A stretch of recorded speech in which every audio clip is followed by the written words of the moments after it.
अगर मैं ये कहूँ कि ये बीजेपी का बी टीम है, कहीं से गलत नहीं होगा। मास्टर मुजाहिद को आप एमआईएम में दावत देते हैं आने के लिए? जी क्यों नहीं, हर बड़े आदमी बड़े लीडर आएंगे तो हमारे लिए खुशी की बात है। एमआईएम का सीधी टक्कर अब बीजेपी से है, बीच में कोई नहीं है। हम फैसला करेंगे अब सरकार बनाने में।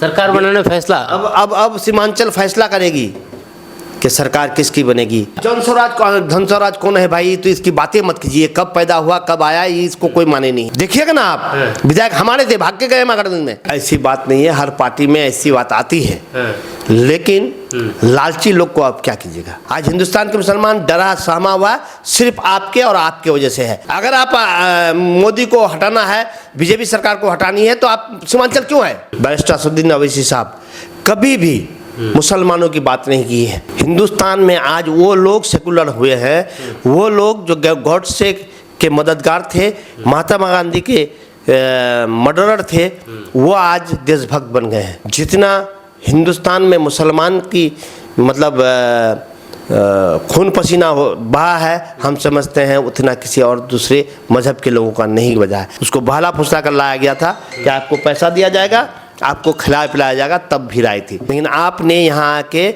मुसलमान के वक्फ कानून के बारे में एक शब्द तक नहीं बोला। हमारे सीमांचल के लोगों को, हमारे कौम के लोगों को बरगला के बीजेपी को फायदा पहुंचाना है, वो हमारी हितैषी नहीं है, हमारी बात करेंगे भी नहीं, कभी करना भी नहीं उनको। मैं समझ रहा हूँ मुझे टिकट मिलेगी, लेकिन फैसला पार्टी जिस पर करेगी हम लोग लब्बैक करेंगे। देखिए हम 5 सीट जीते, कहाँ पर हम वोट काट के किसी को हरा दी। अस्सलाम वालेकुम, आदाब, नमस्कार। मेरा नाम फिरदौस गनी है, आप KTV लाइव देख रहे हैं। जैसे कि आपको पता है कि बिहार विधानसभा चुनाव बहुत नज़दीक हैं, आने वाले हैं, और इसको लेकर के सभी पार्टियां तैयारी में जुट गई है। या उनमें से एक जनसुराज पार्टी है, जो कि कल वो ठाकुरगंज में आकर के प्रशांत किशोर, जो कि जनसुराज के संयोजक है, संस्थापक है, वे ठाकुरगंज में आकर के अपनी सभाएं की। संबोधन में कई सारी बातें भी कही है, खास करके असदुद्दीन ओवैसी पर भी कई सारे आरोप लगाए हैं। हम इन्हीं आरोपों का जवाब लेने आए हैं ठाकुरगंज के ही AIMIM के कद्दावर नेता, सीमांचल युवा संगठन प्रभारी गुलाम हसन साहब के पास, और इनसे भी इस बारे में जानकारी चाहेंगे आने वाले बिहार विधानसभा चुनाव और मगर साथ ही साथ जो हाल फिलहाल राजनीतिक घटनाक्रम हुई है उस पर। तो सर, सबसे पहले स्वागत है आपका हमारे चैनल पर। जी आपका स्वागत, आपके व्यूवर्स का, आपके चाहने वालों को सलाम आदाब। सबसे पहले आप ठाकुरगंज से बिलोंग करते हैं। ठाकुरगंज की राजनीति को आप किस दृष्टिकोण से देख रहे हैं?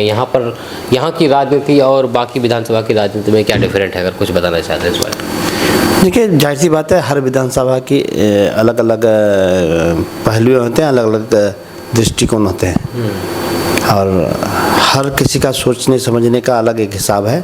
हमारे विधानसभा का भी एक अलग हिसाब है। जिस तरह से लोग होते हैं, जिस तरह से कैंडिडेट होते हैं, उस तरह से लोग सोचते हैं। उस तरह से लोग सोचते हैं।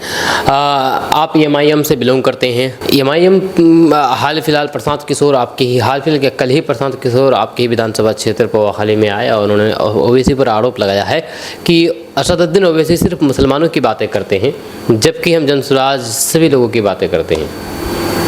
तो क्या MIM सिर्फ मुसलमानों की बातें करते हैं, मुसलमानों की पार्टी है? देखिए मैं ये नहीं जानता हूँ कौन ये धनसुराज वाले पार्टी हैं, तो पार्टी बनाए हैं, ये अभी नया आया है, जो कभी हर हर मोदी घर घर मोदी का नारा दिया था। ये धनसुराज वाले ने 2014 में एक नारा दिया था, जो एजेंट के रूप में मोदी जी का काम करता था, और ये नारा दिए थे कि हर हर मोदी घर घर मोदी। आज वो मोदी को भगाने के लिए चले हैं। ये स्थिति है ये धनसुराज वाले की, जबकि उन्हें पता है कि हिंदुस्तान में अगर कोई जालिम हुक्मरान को लाने का काम किया है तो ये धनसुराज वाले हैं।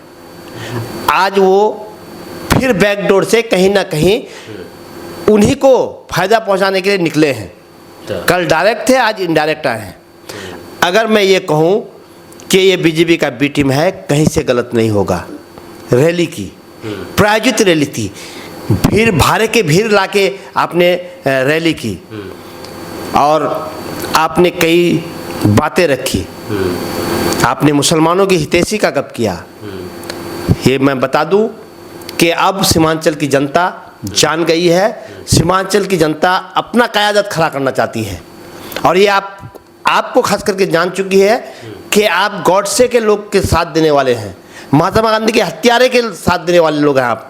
आपने मुसलमानों पर जो हुक्मरान पैदा करके खड़ा किया है, जो हमारे पर तलवार लटका दी है, हमारे गर्दन पर तलवार लटका के रखी है, कभी वक्फ के नाम पर, कभी सीएए के नाम पर। ये सिर्फ आपका और आपका काम है।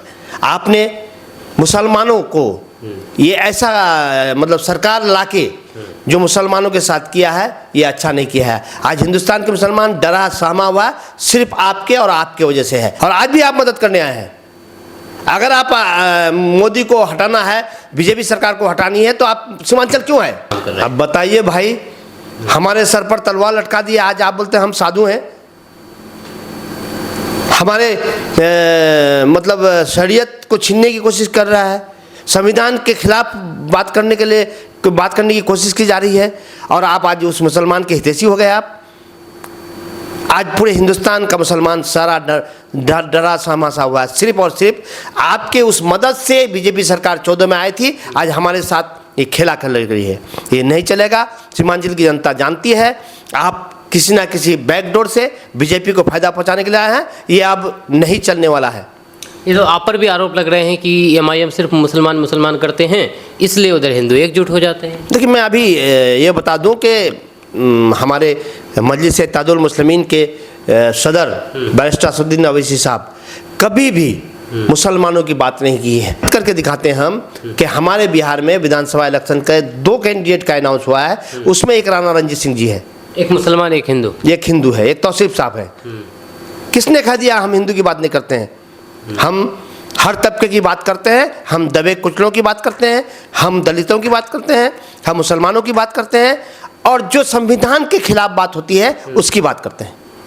तो क्या लगता है कि जिस तरह से पहले एमआईएम की छवि थी, कि आप उस छवि को बदलने की कोशिश की जा रही है? क्योंकि एमआईएम को एक मुस्लिमों की पार्टी कहा जाता है एक तौर पर अमूमन देखा जाए। हालांकि आप लोग इसको नहीं माने अलग बात है, लेकिन लोगों के दिमाग में ये परसेप्शन बैठा हुआ है कि नहीं, एमआईएम मुस्लिमों की पार्टी है। तो उस तरह से आप लोग उभरने के लिए आप हिंदुओं को भी टिकट दे रहे हैं? ऐसी बात नहीं, हमने आज नहीं दिया। पिछले पार्लियामेंट्री इलेक्शन में भी 2-3 पार्लियामेंट के इलेक्शन में हमारे लड़े हैं। एक तिरहुत से लड़े हैं, वहाँ से चंपारण से लड़े हैं, 2-3 कैंडिडेट पहले भी लड़े हैं। हमारे कई ये हैं जो वर्कर्स हैं जो हिंदू हैं।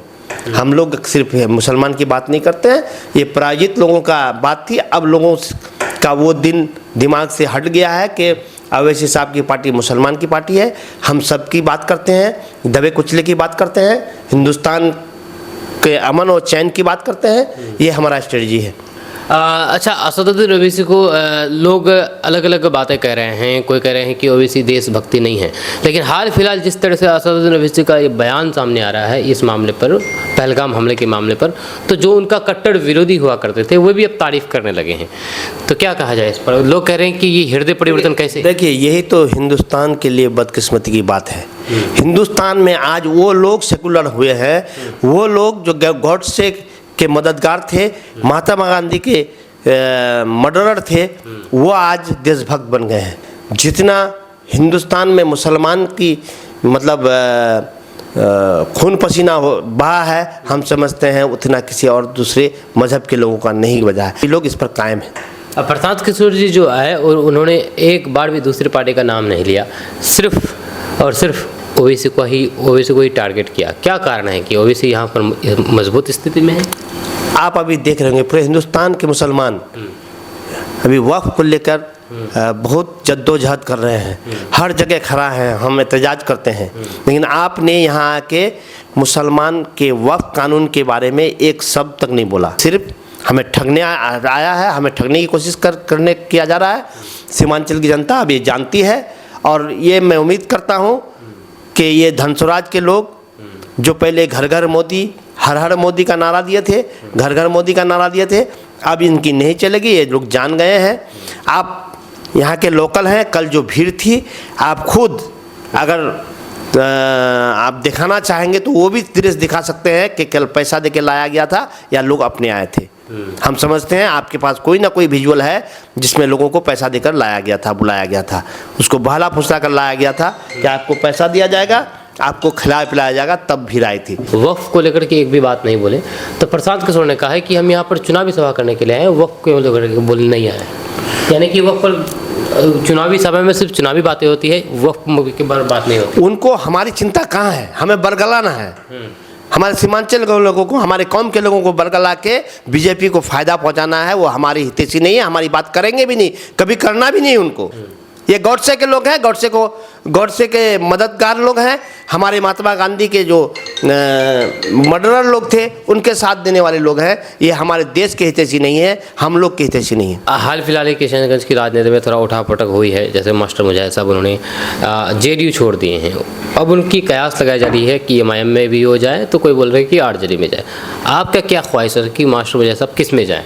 देखिए, पहले सबसे पहली बात मैं उनको मुबारकबाद दूं कि उन्होंने एक अच्छा कदम उठाए हैं। अब उनकी अपनी राजनीति है, वो बहुत वरिष्ठ नेता है, हम लोग से बड़े नेता हैं।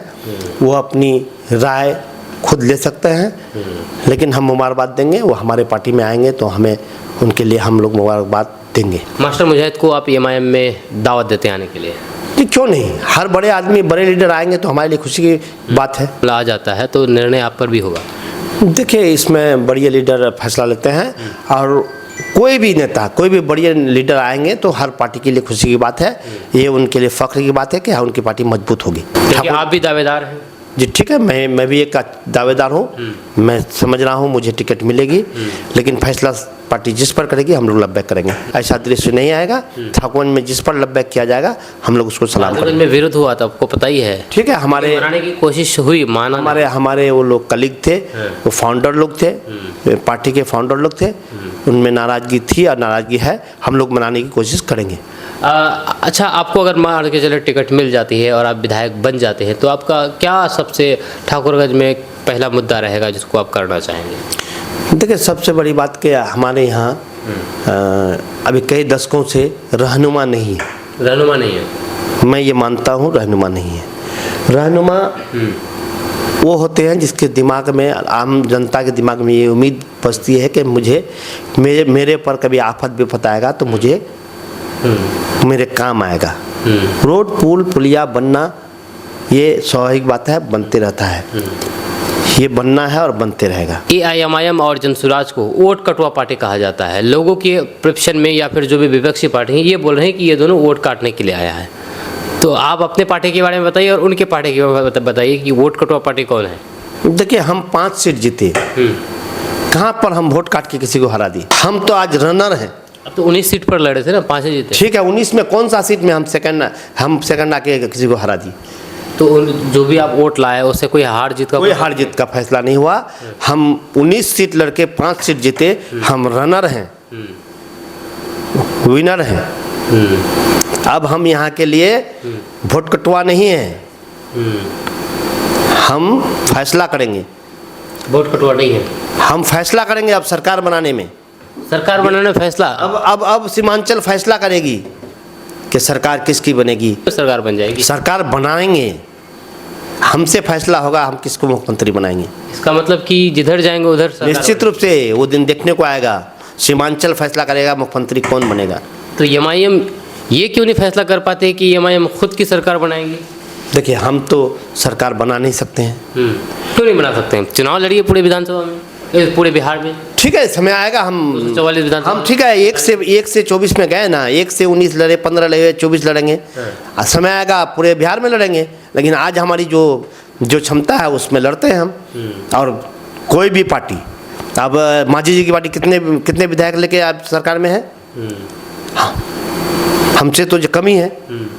इंशाल्लाह देखिएगा, अच्छे दिन आएंगे। एमआईएम अच्छे दिन आएंगे। एमआईएम की मजबूती जो हुई है सीमांचल में, बहुत अच्छी बात है, बहुत अच्छा रहेगा। आने वाले दिनों में और अच्छा रहेगा। क्या चुनौती है सर एमआईएम में किशनगंज में? किससे चुनौती है? जनसुराज से है, आरजेडी से है, जेडीयू से है, किससे? एमआईएम का सीधी टक्कर अब बीजेपी से है। बीच में कोई नहीं है, कोई बात ही नहीं है। आप देखिएगा, जितने भी महागठबंधन में कैंडिडेट हमारे भाग्य के हैं, उसका स्थिति ऐसा होगा कि उसका पोजीशन, कोई पोजीशन नहीं रहेगा।